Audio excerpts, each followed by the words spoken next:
my conversation with Miles. About I'm gonna ask him some questions about like how can we give chance to our kids to their learning. So let's start and ask him some questions.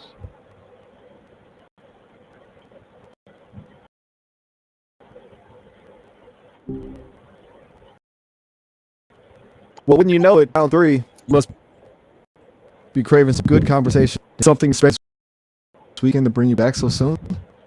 Okay, today I'm gonna ask you some That's questions okay. about Mystery keeps things first. can I'm gonna ask you some questions about how can we give chance to our kids to their learning. Are you ready? Give me the best shot. I may not have all the answers, but I'm all ears. Always up for a good chat about making the world a better place, especially the little ones. What kind of learning are we talking? Okay, first You know I'm what it's gonna like trying to figure out what for understanding learning style questions.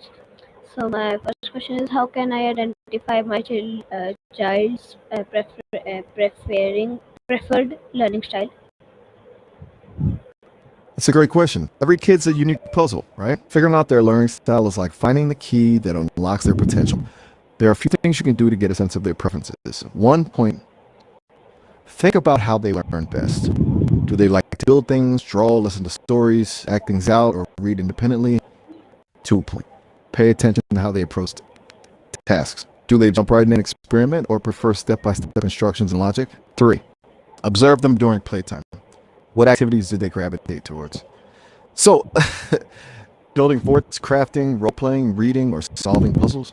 Remember, learning styles aren't always crystal clear cut. Lots of kids are a blend. The key is to offer them a variety of experiences and see what makes their eyes light up.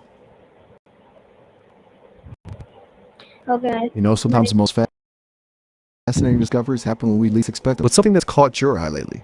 Perhaps a news story, a snippet of a conversation, or even a dream? nice. My next question is how are some fun ways to discover whether a child is a visual, auditory, and kinesthetic learner? Okay, you're on a roll. This is exciting stuff. Here are some playful ways to uncover your child's learning style. For visual learners, turning them to a game. Use flashcards with see if they light up with visual cues. Let them draw diagrams or maps, or watch educational videos together. Auditory learners love a good story. Read aloud to them. Have them listen to audiobooks or podcasts. Play music or sing songs together, or even encourage them to record themselves reading. If their ears perk up, that's a good sign. Kinesthetic learners thrive on hands-on activities. Get them involved in building, experimenting, playing with building blocks, crafting, or acting out scenes. Anything that gets them moving and learning by doing. Remember, this is about discovery, not labeling. Kids are wonderfully complex. Don't be afraid to mix and match. Okay, nice. My next Sounds like you're question really is committed how to helping your child can I thrive. adapt learning activities based on my child's unique learning style? That's the spirit. It's all about tailoring the experience, right? Think of it like customizing a video game to their strengths. If they're a visual learner, bring on the charts, diagrams, and colorful presentations. For auditory learners, audiobooks, podcasts, or even creating silly songs about the topic could be a blast. And for kinesthetic kids, get those hands moving with experiments, building projects, or role-playing games. Snack breaks are cool too, even if they don't fall directly into a learning style. Remember, kids are adaptable. Mixing things up keeps them engaged. You can even try turning a traditional lesson into a scavenger hunt or an outdoor adventure. You know, I've been thinking about something. What do you think makes learning truly stick with people? Long after the lesson's over. Okay, nice. My next topic is encouraging curiosity. So my next question is, what are effective ways to encourage curiosity in young children? That's a fantastic question. Encouraging curiosity is like planting seeds for lifelong learning. Here are a few ideas. One, turn why into a game pep. Instead of brushing off their endless whys, embrace them. Even if you don't have all the answers, the process of searching together can be magical. 2, present problems, not answers. Instead of giving them solutions, pose questions that spark the thinking. I wonder how that bridge stays up. Let them lead the way. Follow their interests, even if they seem random. A fascination with ants can lead to learning about the ecosystem, communities, and even history. 4. Make mistakes a celebration. Creating a safe space for exploration means accepting mistakes as part of the learning journey. Wow, what happened there? Let's try it again. Turn everyday experiences into mysteries. Instead of simply driving to the store, make it a game of observing, asking questions. What kind of birds do we see? How do the traffic lights work? 6. Stockpile question prompting tools. Keep a nature journal, magnifying glass, or a wonder box filled with intriguing objects to spark their imagination. A spark of curiosity is precious. Nurture it and watch them blossom.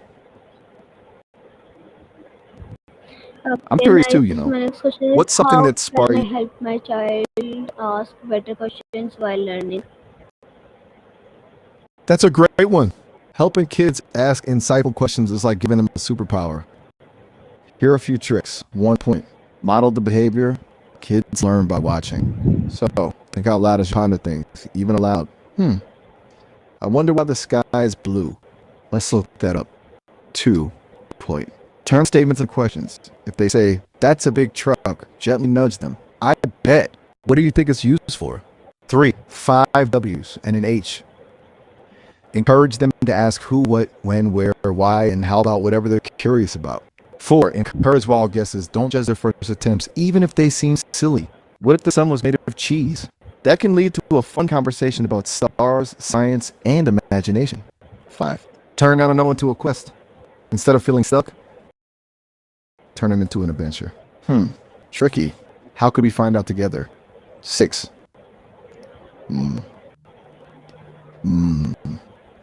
Embrace curiosity jars. Have them write down questions that come up. Then pick a few to explore each week. Remember, questions is a skill that takes practice. Be patient, have fun, and celebrate their curiosity. That reminds me, I had this fascinating thought the other day. What do you think about the idea of learning without grades? Okay, nice. My next question is what role does play have in a child's learning? Play, the ultimate learning laboratory disguised as pure fun. Children learn best when they're engaged and having fun, and play is where that magic happens. Think of it like this. Through play, kids learn to solve problems creatively, build a fort, negotiating rules in a game, figuring out how to make a tower stand tall. Play is filled with many challenges that build critical thinking skills. 2. Socialize and develop empathy. Play with others teaches them about sharing, cooperation, taking turns, negotiation, and understanding different perspectives. 3. Develop physically and cognitively. From fine motor skills honed by building blocks to gross motor skills developed through running around and playing tag, play engages their whole body and mind. 4. Fuel their imagination. Pretend play allows them to explore different roles, settings, and scenarios, nurturing their creativity and emotional intelligence. 5. Make sense of the world. Through play, kids process their experiences, emotions, and relationships in a safe and uninhibited way. So, encourage it, embrace it, even join in. Play is not just child's play. It's the foundation for a lifetime of learning and growth. I was just thinking, what's one thing that totally blew your mind? Okay, nice. My next topic is learning at home. So my next question is what are some simple daily activities to home that can become learning?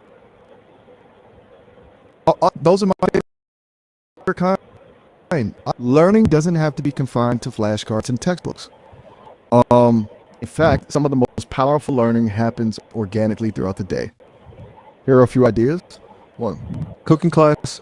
Involving kids in meal prep is like a crash course in math, science, and culture. Measuring ingredients, understanding fractions, learning about different cuisines. It's a feast and the mind. 2. Backyard science lab. Nature is brimming with learning opportunities. Bug hunts, building fairy houses, planting a garden, observing constellations. It's all a hands-on exploration of the world around them. 3. Everyday story time. Turn like grocery shopping or driving errands into impromptu storytelling sessions. Invent stories about the people you see, the places you pass, or even the groceries themselves. 4. Building block architects' construction toys aren't just toys, they're tools for spatial reasoning, problem solving, and fine motor skill development. Encourage them to design their own structures, bridges, or imaginary cities. 5. Board game bonanza games are a fantastic way to learn everything from strategy and critical thinking to social skills and even math concepts, depending on the game. Remember, the key is to make it fun and engaging. Turn everyday moments into opportunities to explore, discover, and grow. You might be surprised by what your child learns, and even by what you learn from them. Hey, that brings up a good point. Studying can be tough for some folks. What's one trick you use to get motivated with Swamp?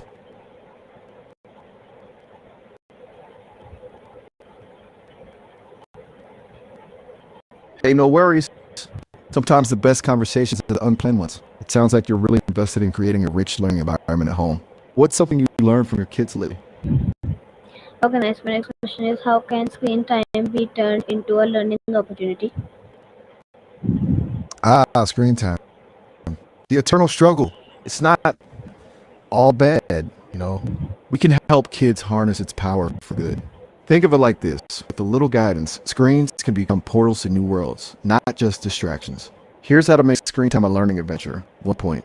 Curate content carefully. Instead of mindless scrolling, seek out high-quality educational apps, documentaries, interactive programs, or virtual museum tours. Think Khan Academy, National Geographic Kids, or even some choose-your-own-adventure stories. 2. Turn it interactive. Let them create. Encourage them to make their own videos, animations, digital art, or even write short stories using word processing programs. Connect with real-world experiences. After watching a documentary about animals, take a trip to the zoo. Or after learning about a historical event online, visit a local historical site to see it come to life. 4.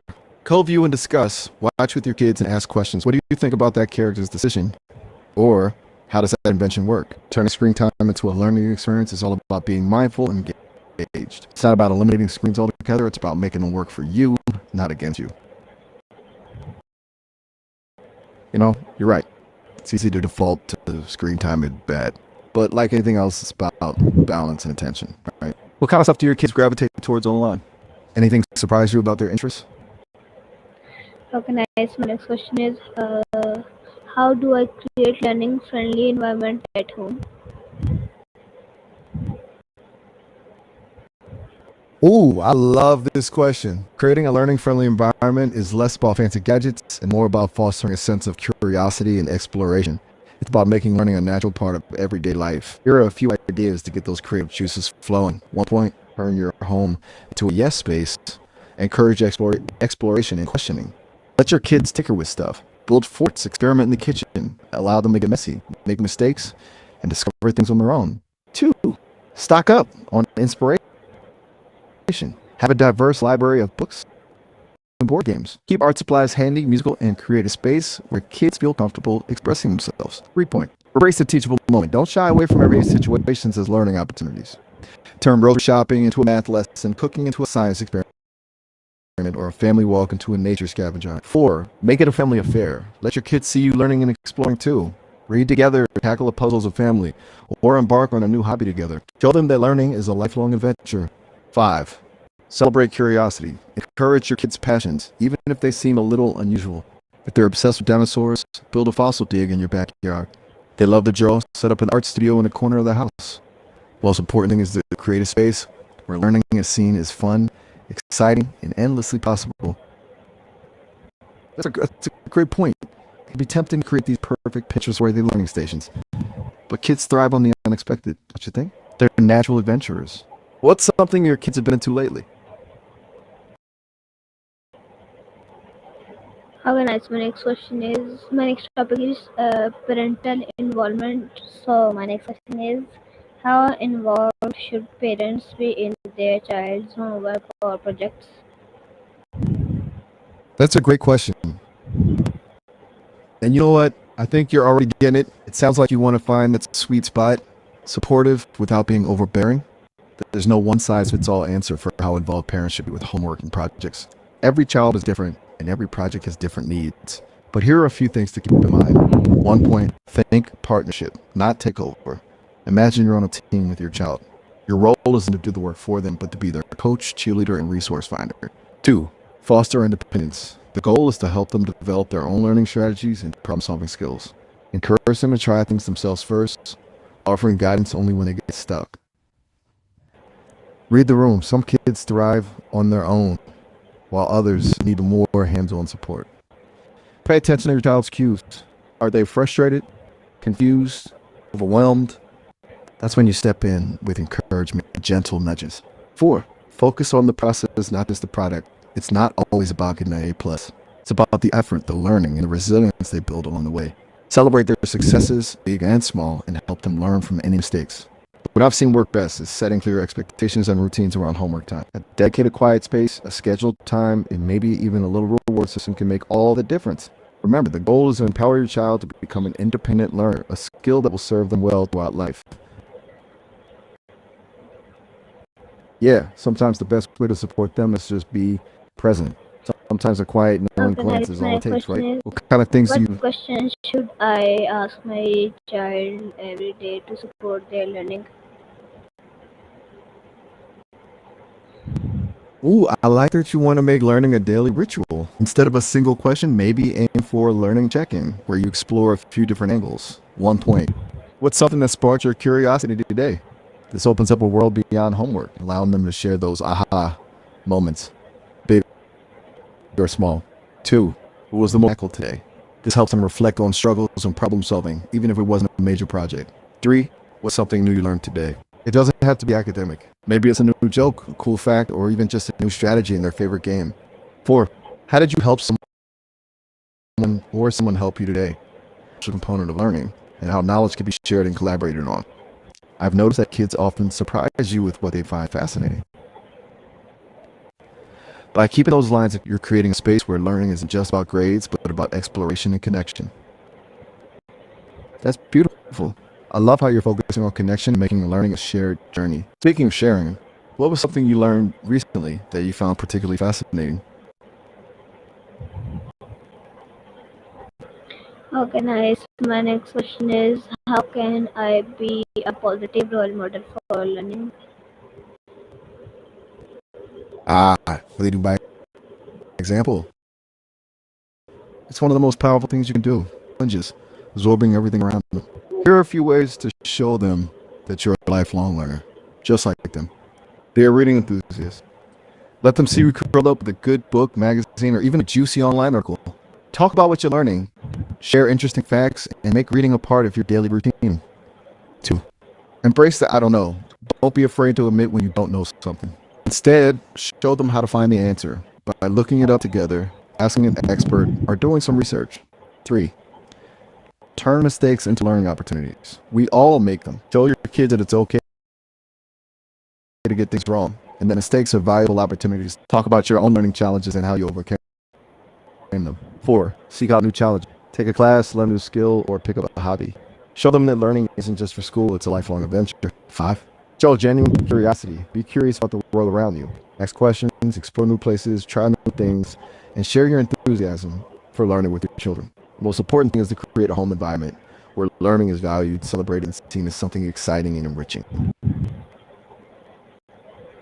Okay, nice. That's the great thing about life, isn't it? Okay, There's always something new to discover. okay. What's a recent Good. One next topic discovery is, you've made so that... my next question is, what are the best free online learning tools for children?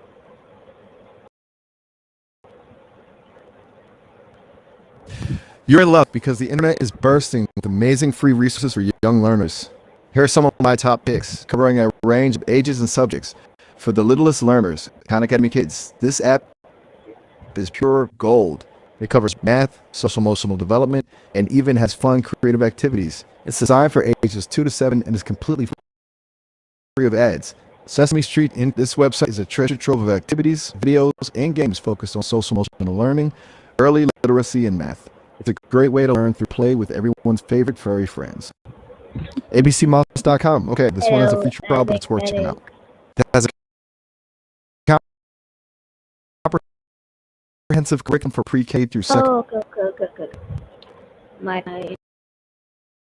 internet was like bad or something. So let's call him again. Yeah, my internet is not good. Another app. Let's just wait. Wait.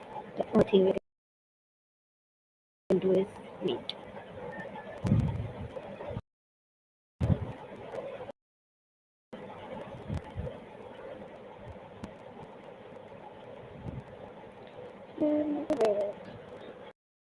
Let's refresh this page and then again.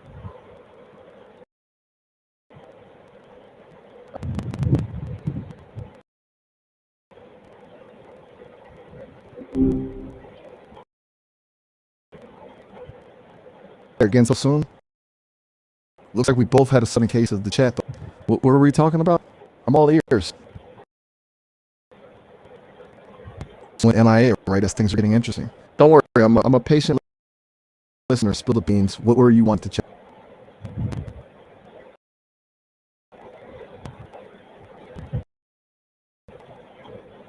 Silence could be golden, but a little backstory would make tune even sweeter. Never mind. Double shot.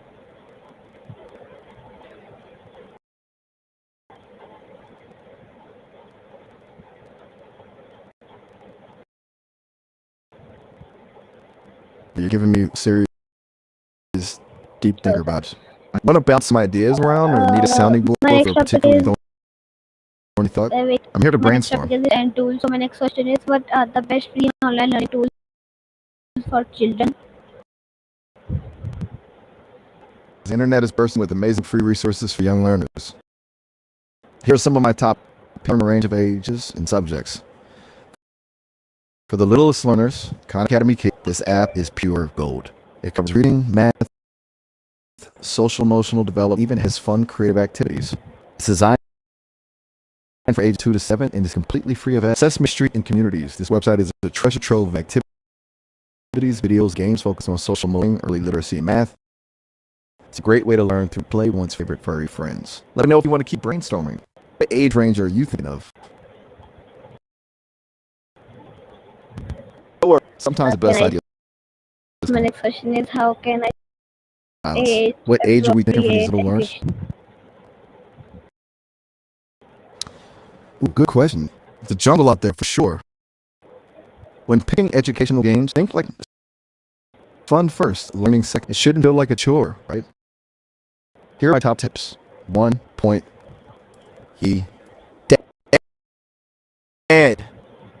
Keep asked. Pick games designed for their age. What are they into these days?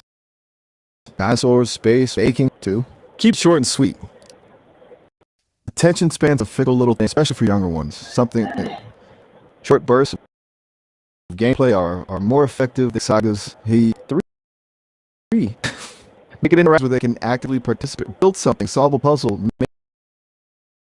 make choices, are more engaging and pitching. 4. Read reviews. Educators often leave gems of advice. Look for educational value, replayability, and lack of annoying app purchases. 5. Try before you buy. Many apps offer free trials or demos. Let them have a say and see what clicks. Remember, the best games spark curiosity from coming back for more. You know, sometimes the quiet kids have the loudest imaginations. What does this kid usually gravitate towards? Taker toys, books about bugs, knowing their quirks can help us pinpoint the perfect game.